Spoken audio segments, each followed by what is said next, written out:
ಎಲ್ಲರಿಗೂ ನಮಸ್ಕಾರ.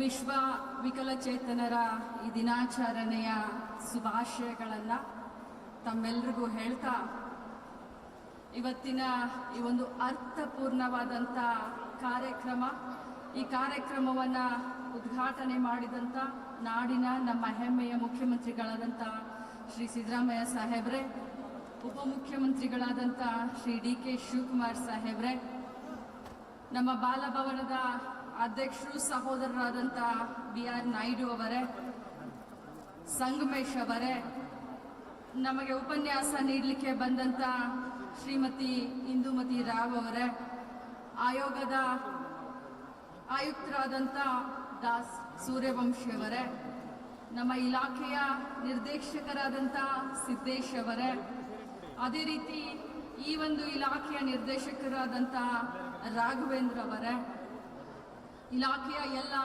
ಅಧಿಕಾರಿಗಳೇ, ಇಲ್ಲಿ ಉಪಸ್ಥಿತರಿರುವಂಥ ಎಲ್ಲ ಪ್ರಶಸ್ತಿ ಪುರಸ್ಕೃತರೇ, ಮಾಧ್ಯಮದ ಎಲ್ಲ ಸಹೋದರರೇ ಮತ್ತು ಬಂದಂಥ ಎಲ್ಲ ಗಣ್ಯಮಾನ್ಯರೇ, ಇವತ್ತು ವಿಶ್ವ ವಿಕಲಚೇತನರ ದಿನಾಚರಣೆ ಸಂದರ್ಭದಲ್ಲಿ ಬಹಳಷ್ಟು ಸಂತೋಷದಿಂದ, ಅಭಿಮಾನದಿಂದ ಈ ಕಾರ್ಯಕ್ರಮವನ್ನು ಕರ್ನಾಟಕ ರಾಜ್ಯ ಸರ್ಕಾರ ಆಚರಣೆ ಮಾಡ್ತಾ ಇದೆ. ನಾನು ಇಲ್ಲಿ ಬಂದು ನೋಡಿದಾಗ, ವಿಶೇಷವಾಗಿ ನಮ್ಮ ವಿಕಲಚೇತನರ ಉತ್ಸಾಹವನ್ನು ನೋಡಿದಾಗ ನಿಜವಾಗ್ಲೂ ಬಹಳಷ್ಟು ಹೆಮ್ಮೆ ಅನಿಸುತ್ತೆ ನನಗೆ. ಇವತ್ತು ಸುಮಾರು ಮಕ್ಕಳು ಬೆಳಗ್ಗೆಯಿಂದನೇ ರೆಡಿಯಾಗಿ ವಿಜೃಂಭಣೆಯಿಂದ ಒಂದು ಉತ್ಸವವನ್ನು, ಒಂದು ಹಬ್ಬವನ್ನು ಆಚರಣೆ ಮಾಡುವ ರೀತಿಯಲ್ಲಿ ತಯಾರಾಗಿ, ಬರೀ ಮಕ್ಕಳಷ್ಟೇ ಅಲ್ಲ, ಅವರ ಪಾಲಕರು, ಪೋಷಕರು, ಟೀಚರ್ಗಳು, ಸಂಘ ಸಂಸ್ಥೆಗಳು ಅತ್ಯಂತ ವಿಶ್ವಾಸದಿಂದ, ಹೆಮ್ಮೆಯಿಂದ ಈ ಕಾರ್ಯಕ್ರಮದಲ್ಲಿ ಭಾಗವಹಿಸಿದ್ದನ್ನು ನೋಡಿದ್ರೆ ನಿಜವಾಗ್ಲೂ ತುಂಬಾ ಸಂತೋಷ ಆಗುತ್ತೆ. ಬಂಧುಗಳೇ, ವಿಶೇಷ ಚೇತನರು ಸಮಾಜದಲ್ಲಿ ನಮಗೆಲ್ಲರೂ ಅವರು ಆದರ್ಶ ಅಂತ ಹೇಳಲಿಕ್ಕೆ ಬಯಸ್ತೇನೆ. ಯಾಕಂತಂದ್ರೆ ಆ ಭಗವಂತ ಬಹಳಷ್ಟು ಒಳ್ಳೆಯ ಆರೋಗ್ಯವನ್ನ, ಒಳ್ಳೆಯ ಜೀವನವನ್ನ ಕೊಟ್ಟಂತ ಸಂದರ್ಭದಲ್ಲೂ ಅನೇಕ ಜನ ಚಿಂತೆ ಮಾಡ್ತಾರೆ, ತಲೆ ಮೇಲೆ ಕೈ ಇಟ್ಕೊಂಡು ಕೂತ್ಕೊಳ್ತಾರೆ, ನನ್ನ ಕೈಯಿಂದ ಇದಾಗದಿಲ್ಲಪ್ಪ, ಕಷ್ಟ ಜೀವನ ಅಂತ ಹೇಳ್ತಾರೆ. ಆದರೆ ನಮ್ಮಂಥವ್ರಿಗೆ ಎಲ್ಲರಿಗೂ ಕೂಡ ಇವತ್ತು ವಿಕಲಚೇತನರು ಆದರ್ಶ ಯಾಕಾಗಿದ್ದಾರೆ ಅಂತಂದ್ರೆ, ಸಮಾಜದಲ್ಲಿ ನಾವು ಸಮಾಜದ ಪ್ರತಿಯೊಂದು ಕ್ಷೇತ್ರದಲ್ಲಿ ನಾವು ಮುಂದೆ ಬರ್ತೀವಿ, ನಾವು ಎಲ್ಲರನ್ನ ಮೀರಿ ಜೀವನದಲ್ಲಿ ಸಾಧನೆ ಮಾಡ್ತೀವಿ ಅನ್ನುವಂಥ ಒಂದೇನು ಪ್ರೇರಣೆಯನ್ನು ತಾವೆಲ್ಲ ಕೊಡ್ತಿದ್ದೀರಲ್ಲ, ಅದು ನಿಜವಾಗ್ಲೂ ನಮಗೆ ಪ್ರೇರಣೆ ಅಂತ ಹೇಳಲಿಕ್ಕೆ ಬಯಸ್ತೇನೆ. ಇವತ್ತು ಸರ್ಕಾರಗಳು ಬಹಳಷ್ಟು ಕಾರ್ಯಕ್ರಮವನ್ನ ನಮ್ಮ ಇಲಾಖೆಯ ವತಿಯಿಂದ ತಮಗೆ ಕೊಟ್ಟಿದ್ದಾರೆ. ನಮ್ಮ ಉದ್ದೇಶ ಇಷ್ಟೇ, ನಮ್ಮ ಗುರಿ ಇಷ್ಟೇ, ವಿಶೇಷ ಚೇತನರ ಮೂಲಭೂತ ಹಕ್ಕು.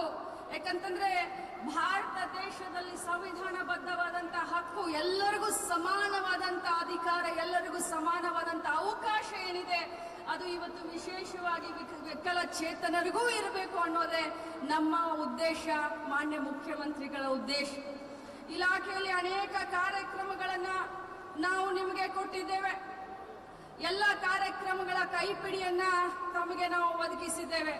ಈ ಒಂದು ಕಾರ್ಯಕ್ರಮದಲ್ಲಿ ಓದಿ ಹೇಳಿದ್ರೆ ಅದು ಆಗೋದಿಲ್ಲ, ಆದರೆ ನಮ್ಮ ಮುಖ್ಯಮಂತ್ರಿಗಳು ಮತ್ತು ನಮ್ಮ ಸರ್ಕಾರ ಹೃದಯವಂತ ಇದೆ. ನಮ್ಮ ಸರ್ಕಾರಕ್ಕೆ ಹೃದಯ ಇದೆ. ತಮಗೆಲ್ಲರಿಗೂ ಕೂಡ ಏನೇನು ಮಾಡಬೇಕು, ತಮಗೆ ಅನುಕೂಲವನ್ನ ಮಾಡಬೇಕು, ಅದನ್ನೆಲ್ಲ ನಮ್ಮ ಸರ್ಕಾರ ಮಾಡ್ತಾ ಇದೆ. ವಿಶೇಷವಾಗಿ ಇಲ್ಲಿ ಬಂದಂತ ಏನು ಪಾಲಕರು, ಆರೈಕೆದಾರರು ಅಂತ ಹೇಳ್ತೀವಿ, ನಾನು ಮಾನ್ಯ ಮುಖ್ಯಮಂತ್ರಿಗೆ ಹೇಳ್ತಾ ಇದ್ದೆ, ಸರ್, ಭಾರತ ದೇಶದ ಇತಿಹಾಸದಲ್ಲೇ ಪ್ರಥಮ ಬಾರಿಗೆ ಆರೈಕೆದಾರರಿಗೆ 1,000 ರೂಪಾಯಿಯನ್ನ ಕೊಡ್ತಾ ಇರೋದು ಯಾವುದಾದ್ರೂ ಇದ್ರೆ ಅದು ನಮ್ಮ ಸರ್ಕಾರ, ಅದು ಸಿದ್ದರಾಮಯ್ಯನವರ ಸರ್ಕಾರ ಅಂತ ಹೇಳ್ತೀವಿ. ನಮಗೆ ಕಾಳಜಿ ಇದೆ, ತಮ್ಮ ಅನುವು ಬಗ್ಗೆ, ಆಪತ್ತಿನ ಬಗ್ಗೆ ನಮಗೆ ಕಾಳಜಿ ಇದೆ. ಇವತ್ತು ಬರೀ ವಿಶೇಷ ಚೇತನರ ಬಗ್ಗೆ ಅಷ್ಟೇ ನಾನು ಮಾತನಾಡಲಿಕ್ಕೆ ಬಂದಿಲ್ಲ. ಮುಖ್ಯವಾಗಿ ಅವರನ್ನ ನೋಡ್ಕೊಳ್ತಾ ಇರುವಂತ ಪಾಲಕರು, ಸಂಬಂಧಿಕರು, ತಂದೆ ತಾಯಿ, ಅಕ್ಕ ತಮ್ಮ, ಬಂಧು ಬಳಗ, ಅವರು ಸ್ವಾಭಿಮಾನದಿಂದ ಈ ಸಮಾಜದಲ್ಲಿ ಬೆಳಿಬೇಕು ಅಂತ ತಾವೆಷ್ಟು ಅವರಿಗೆ ನಿಂತಿದ್ದೀರೋ ಬೆಂಬಲವಾಗಿ ತಮಗೆಲ್ಲರಿಗೂ ಒಂದು ದೊಡ್ಡ ಅಭಿನಂದನೆಯನ್ನ ಸಲ್ಲಿಸಲಿಕ್ಕೆ ನಾನು ಬಯಸ್ತೀನಿ. ವಿಶೇಷವಾಗಿ ಸಂಘ ಸಂಸ್ಥೆಗಳು ಬಹಳ ಒಳ್ಳೆ ಕೆಲಸವನ್ನ ತಾವು ಮಾಡ್ತಾ ಇದ್ದೀರಾ ರಾಜ್ಯದಲ್ಲಿ. ಎಲ್ಲರೂ ಹೇಳ್ತಾರೆ, ಒಂದು ದಿನ ಒಂದು ಕಾಲ ಇತ್ತು, ಅಪ್ಪ ಸಮಾಜಕ್ಕೆ ಇವರು ಭಾರ ಆಗಿದ್ದಾರೆ, ಸಮಾಜಕ್ಕೆ ಹೊರೆ ಆಗಿದ್ದಾರೆ, ಮನೆಗಳಿಗೆ ಹೊರೆ ಆಗಿದ್ದಾರೆ ಅಂತ ಹೇಳಿ. ಆದ್ರೆ ಆ ಕಾಲ ಎಲ್ಲ ಹೋಗಿದೆ. ಈ ಸಂಘ ಸಂಸ್ಥೆಗಳ ಬಗ್ಗೆ, NGOಗಳ ಬಗ್ಗೆ ನಾನು ಹೇಳಬೇಕು ಅಂತಂದ್ರೆ, ನಾನು ನಮ್ಮ ಜಿಲ್ಲೆಯ ಬೈಲ್ಹೊಂಗಲದ ಒಂದು ಸಂಸ್ಥೆಗೆ ಹೋಗಿದ್ದೆ. ಬಹಳ ಸಂತೋಷ ಅನಿಸ್ತು. ಬುದ್ಧಿಮಾಂದ್ಯ ಮಕ್ಕಳನ್ನ ಯಾವುದೇ ಒಂದು ಬೇಡಿಕೆಯನ್ನ ಇಡದೆ, ಸರ್ಕಾರಕ್ಕೆ ಯಾವುದೇ ಒಂದು ಬೇಡಿಕೆಯನ್ನ ಇಡದೆ ಬಹಳಷ್ಟು ನಿಸ್ವಾರ್ಥತೆಯಿಂದ ಅವರು ಕೆಲಸ ಮಾಡೋದನ್ನ ನೋಡಿದ್ರೆ ನನಗೆ ಹೆಮ್ಮೆ ಅನಿಸ್ತು. ಸಮಾಜದಲ್ಲಿ ಇಂಥ ಸಂಘ ಸಂಸ್ಥೆಗಳು ಇರಬೇಕು. ನಾವು ರಾಜಕಾರಣಿಗಳು ಯಾವಾಗಿದ್ರು ಹೇಳ್ತೀವಿ, ರಾಜಕಾರಣಿಗಳು ಯಾವತ್ತಿದ್ರು ಅಂತ ಇರ್ತೀವಿ, ನಾವು ಸಮಾಜ ಸೇವೆ ಮಾಡ್ತೀವಿ ಅಂತ. ಆದ್ರೆ ನಿಜವಾದ ಅರ್ಥದಲ್ಲಿ ನಿಸ್ವಾರ್ಥತೆಯಿಂದ ಸೇವೆ ಮಾಡುವಂತ ಇಂಥ ಸಂಘ ಸಂಸ್ಥೆಗಳು ಸಮಾಜಕ್ಕೆ ಮಾದರಿ ಅಂತ ಹೇಳ್ತಾ ಬಹಳಷ್ಟು ಕಾರ್ಯಕ್ರಮಗಳನ್ನ, ಯೋಜನೆಗಳನ್ನ, ಬಜೆಟ್ನಲ್ಲಿ ಅನೌನ್ಸ್ ಮಾಡಿದಂತ ಎಲ್ಲ ಯೋಜನೆಗಳನ್ನ ನಾವು ಹಂತ ಹಂತವಾಗಿ ತಮ್ಮ ಮನೆ ಬಾಗಿಲಿಗೆ ತಲುಪಿಸುವಂತ ಕೆಲಸವನ್ನ ಮಾಡ್ತೀವಿ. ತಮಗೆ ಗೊತ್ತಿದೆ, ಸರ್ಕಾರ ಬಂದ ಮೇಲೆ 5 ಗ್ಯಾರಂಟಿಯನ್ನ ಘೋಷಣೆ ಮಾಡಿ ಸಮಾಜವನ್ನ, ಮಹಿಳೆಯರನ್ನ ಆರ್ಥಿಕವಾಗಿ ಸಬಲೀಕರಣ ಮಾಡಬೇಕು ಅನ್ನುವಂತ ನಿಟ್ಟಿನಲ್ಲಿ ಸರ್ಕಾರ ಹೆಜ್ಜೆನ ಇಡ್ತಾ ಇದೆ. ಅದರ ಜೊತೆಯಲ್ಲಿ ವಿಶೇಷ ಚೇತನರ ವಿಶೇಷ ಕಾಳಜಿಯನ್ನ ಕೂಡ ನಿಮ್ಮ ಸರ್ಕಾರ ಮಾಡುತ್ತೆ ಅನ್ನುವಂತ ಭಾಷೆಯನ್ನ ಕೊಟ್ಟು, ಯಾರ್ಯಾರಿಗೆ ಪ್ರಶಸ್ತಿಗಳು, ಪುರಸ್ಕಾರಗಳು ಸಿಕ್ಕಿದಾವೆ ಅಂಥವ್ರಿಗೆಲ್ಲರಿಗೂ ಕೂಡ ನಾನು ವೈಯಕ್ತಿಕವಾಗಿ ಸರ್ಕಾರದ ಪರವಾಗಿ ಅಭಿನಂದಿಸ್ತೀನಿ. ಮತ್ತು ಮಕ್ಕಳಿಗೆ ತಾವೇ ಆದರ್ಶ.